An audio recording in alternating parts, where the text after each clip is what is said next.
खबर ये कि वोटिंग की शुरुआत हो चुकी है। कोरोना काल में ये पहला चुनाव होने जा रहा है, जिसके चलते तगड़े इंतजाम हर एक पोलिंग बूथ पर किए गए हैं। कोरोना से बचाव के लिए भी लोगों को अनुशासित रखा जा रहा है। हर सीट का गणित हम आपके लिए लेकर आ रहे हैं और साथ ही बता रहे हैं क्या बड़ी खबर हमें मिल रही है। कोई बड़ी खबर आ रही है राजीव? जी हाँ, इस वक्त की ब्रेकिंग न्यूज ये है कि वोटिंग शुरू हो चुकी है 7 बजे और वोटिंग चल रही है यूपी की 7 विधानसभा की सीटों पर उपचुनाव हो रहा है। और इस वक्त की बड़ी खबर आपको देते हैं कि वोटिंग जारी है। शाम के 6 बजे तक का वक्त आप लोगों के पास है।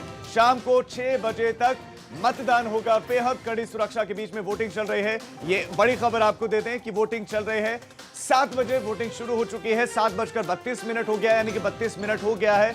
अब तक लोग जा चुके हैं वोट डालने के लिए। कई लोग और बहुत से लोगों को जाना है। अभी 88 उम्मीदवार हैं जिनका भाग्य आज ईवीएम में कैद होने वाला है। 24 लाख वोटर्स हैं जो तय करेंगे कि कौन सा प्रत्याशी विधानसभा में वो देखना चाहते हैं। ये इस वक्त की बड़ी खबर। अलग अलग हिस्सों से लगातार खबरें आ रही, जानकारी आ रही है। अलग अलग सीटों पर क्या स्थितियां हैं वो सबसे पहले कहीं आपको जानकारी मिल रही है तो वो है सिर्फ और सिर्फ एबीपी गंगा पर। हमारी ये बड़ी कवरेज अलग अलग जगहों पर हमारे संवाददाता तैनात हैं, हमारे रिपोर्टर्स वहां पर मौजूद हैं जो पल पल की अपडेट दे रहे हैं कि हर एक सीट पर क्या स्थिति है। हम आपको ये भी समझा रहे हैं कि क्या क्या समीकरण है, कौन सी पॉलिटिकल पार्टी क्या सोचकर मैदान में उतरी है, किसने कहां पर किस कैंडिडेट को क्यों उतारा है। एक बड़ी खबर है मेरी सहयोगी आस्था के पास। आस्था। बिल्कुल राजीव, कानपुर से ये खबर हमें मिल रही है। यहाँ की पटारा सीट पर ईवीएम के खराब होने की खबर हमें मिल रही है। इससे पहले टुंडला से भी कुछ ऐसी खबर आई थी कि ईवीएम को स्टार्ट होने में दिक्कत आई, जिसके कारण वोटिंग थोड़ी देर से शुरू हुई। और अब कानपुर उपचुनाव से जुड़ी हुई बड़ी खबर है। यहाँ की घाटमपुर सीट पर वोटिंग होनी है और पतारा पोलिंग बूथ से भी सूचना मिल रही है कि यहाँ पर ईवीएम खराब हो गई है। वोटिंग से पहले ईवीएम मशीन खराब हो गई है। तकरीबन 30 मिनट पहले वोटिंग शुरू हो चुकी है और जिस तरह खबरों के अपडेट हमें मिल रहे हैं, ये दूसरी सूचना हमें मिली है। इससे पहले फिरोजाबाद की टुंडला सीट पर भी एक जगह पर ईवीएम को शुरुआत होने में दिक्कत आई थी। हालांकि वहां पर थोड़ी देर बाद वोटिंग शुरू हो गई, लेकिन अब कानपुर से खबर मिल रही है पतारा पोलिंग बूथ ईवीएम खराब है। यहाँ पर मतलब वोटिंग शुरू हुई है, नहीं हुई है, या वोटिंग शुरू होने के बाद ईवीएम खराब हुई है, इस पर अपडेट के लिए रुक कर लेते हैं। हमारे संवाददाता प्रभात अवस्थी हमारे साथ लाइव जुड़ रहे हैं। प्रभात, पतारा सीट पर ईवीएम खराब होने की सूचना मिल रही है। इस वक्त क्या ताजा अपडेट है आपके पास? वोटिंग चल रही है या रुकी हुई है?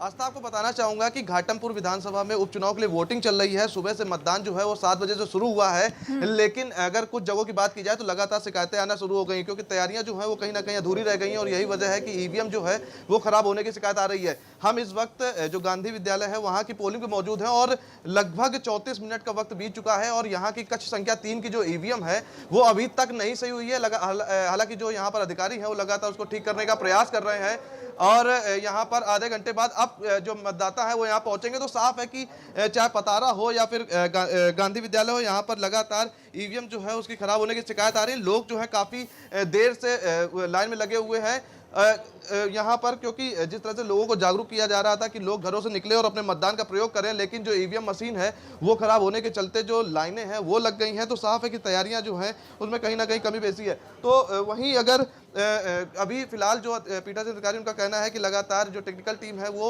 ईवीएम को सुधारने का काम कर रही है और जल्द ही वोटिंग जो है कक्ष संख्या 3 की उसकी शुरुआत कर ली जाएगी। तो साफ है कि अगर कानपुर की बात करें तो सुबह से ही लोग काफी जागरूक दिख रहे हैं घाटमपुर के लोग और यहाँ पर पहुंचकर अपने मत का प्रयोग कर रहे हैं। हालांकि व्यवस्थाओं की अगर बात करें तो आपको दिखाना चाहूंगा कि प्रॉपर यहाँ पर जो सर्किल हैं वो बनाए गए हैं और सभी जो मतदाता हैं वो उसका विशेष ध्यान रख रहे हैं। 2 गज की दूरी जो है उसका विशेष ध्यान रख रहे हैं और सभी लोग अपने मत का प्रयोग करने के लिए प्रॉपर सोशल डिस्टेंसिंग का पालन कर रहे हैं। लंबी कतारें जो खास बात आप बता रहे हैं यहाँ पर, आप खास बात बता रहे हैं यहाँ पर कि लोगों में काफी रुझान दिख रहा है, लोग बड़ी संख्या में निकले हैं। मतलब आप सोचिए कि वोटिंग के दिन बार बार सब लोग अपील करते हैं कि छुट्टी का दिन ना मान के बैठ जाएं, घरों से बाहर निकले वोटिंग करें, और यहाँ पर बड़ी संख्या में लोग लाइनों में लगे हैं, पूरे डिसिप्लिन में नजर आ रहे हैं, लेकिन ईवीएम खराब है। और पीठासीन अधिकारी का कहना है कि जल्दी इसको दुरुस्त कर लिया जाएगा। अब देखना वो कितनी देर में वोटिंग शुरू होती है। फिलहाल राजीव के पास ले चलते। राजीव जी हाँ, आशा में दर्शकों को बताने जा रहे हैं देवरिया का दंगल कौन जीतेगा। देवरिया की सीट का एक बार रुख कर लेते हैं और क्या क्या समीकरण है देवरिया की सीट पर। देखिए यह देवरिया का दंगल, ये है वो खिलाड़ी जो मैदान में है जो इस वक्त रिंग में है, इसमें है सत्य प्रकाश त्रिपाठी, यानी कि सभी त्रिपाठी हैं, सभी ब्राह्मण कैंडिडेट हैं, और बीजेपी हो, कांग्रेस हो, सपा हो, बसपा हो, सभी ने त्रिपाठी कैंडिडेट पर ही किस्मत आजमाई। लेकिन यहां पर चूंकि ये सीट बीजेपी के पास थी, तो ऐसे में चुनौती होगी उसी सीट को एक बार फिर से लाना, क्योंकि जो दिवंगत बीजेपी नेता हैं, उनके जो पुत्र बताए जा रहे हैं वो थोड़े से नाराज है। तो क्या उनकी नाराजगी का कुछ असर होगा या नहीं, ये देखने वाला बात होगी। लेकिन इस सीट पर प्रचार खूब किया गया है, इस सीट पर खूब प्रचार प्रसार किया गया है। आशा जी हाँ, बिल्कुल, सीट पर प्रचार प्रसार खूब किया गया है। ब्राह्मण बहुल्य इलाका है, ब्राह्मण वोटर्स जो हैं वो टारगेट पर है, और यही वजह है कि इस जातीय समीकरण को साधने के लिए सभी पार्टियों ने यहां पर ब्राह्मण कैंडिडेट्स को उतारा है। सीधे रुख करते हैं विरेश पांडे, हमारे ब्यूरो चीफ हमारे साथ जुड़ गए हैं। विरेश, सबसे पहले सवाल तो यही कि वोटिंग शुरू हुए अभी आधा घंटा हुआ है, आधे घंटे से ज्यादा हो गया है, और अभी तक 2 जगह से हमें खबरें मिल चुकी है ईवीएम मशीन में गड़बड़ी की, मतलब खराब होने की, स्टार्ट नहीं हुई या मैल फंक्शन हो गई। क्या वजह इसकी देखी जा रही है? कहीं ऐसा तो नहीं है कि सैनिटाइजिंग के कारण जो है इसके किसी मशीनरी में कोई नुकसान हो? देखिए, जो निर्वाचन के अधिकारी हैं, चुनाव आयोग से संबंधित लोग हैं या जो जिले के अधिकारी हैं, उनका कहना है कि कोशिशें की जा रही हैं और इस तरह की दिक्कतें ईवीएम मशीन में आती हैं, परेशानियां होती हैं, लेकिन उन परेशानियों को दूर करने की कोशिश की जा रही है और जल्द से जल्द मशीन ठीक हो जाएगी। जैसा कि आप यहाँ के जाति समीकरण की बात कर रही थी, वो काफ़ी दिलचस्प है। देखिए, यूं तो चुनाव पूरे 7 सीटों पर हो रहा है, 7 उपचुनाव हो रहे हैं, लेकिन देवरिया की सीट इसलिए ज़्यादा दिलचस्प है क्योंकि ये सेमीफाइनल है और जो ब्राह्मण रुझान है वो एक तरह से हम देख सकते हैं कि 2022 की तैयारी है, जब सभी प्रत्याशी ब्राह्मण हैं, ज़्यादातर सभी जो मजबूत पार्टियां हैं उनकी, तो वो एक टेस्ट है, ये लिटमस टेस्ट है, क्योंकि ब्राह्मण परंपरागत तौर पर सबसे ज्यादा वोट भारतीय जनता पार्टी को करता रहा है। 1990-91 से लगातार करता रहा है। भारतीय जनता पार्टी चुनाव जीते हारे उससे कोई मतलब नहीं है, लेकिन इधर जो कुछ नैरेटिव तय किया गया था उसके बाद से सभी पार्टियों ने ब्राह्मण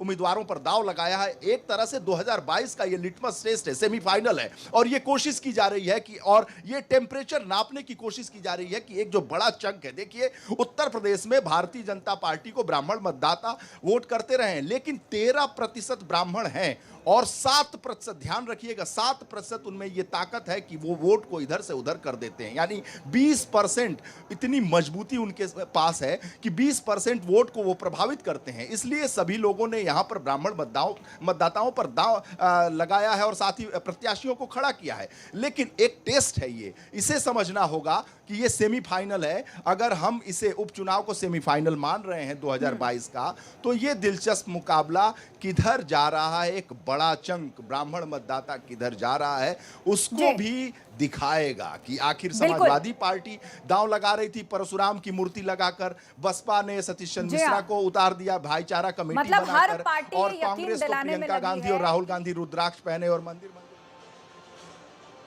सत्ता की चाबी किसके हाथ में है, निर्णायक वोट कहां पर है, उसे ध्यान में रखकर साधने की कोशिश में जुटी हैं यहां तमाम सियासी पार्टियां। लेकिन इस बीच एक बड़ी खबर हमें मिल रही है। बड़ी खबर राजीव, क्या है बड़ी खबर आपके पास? बड़ी खबर कानपुर से है आस्था, और बड़ी खबर यह है कि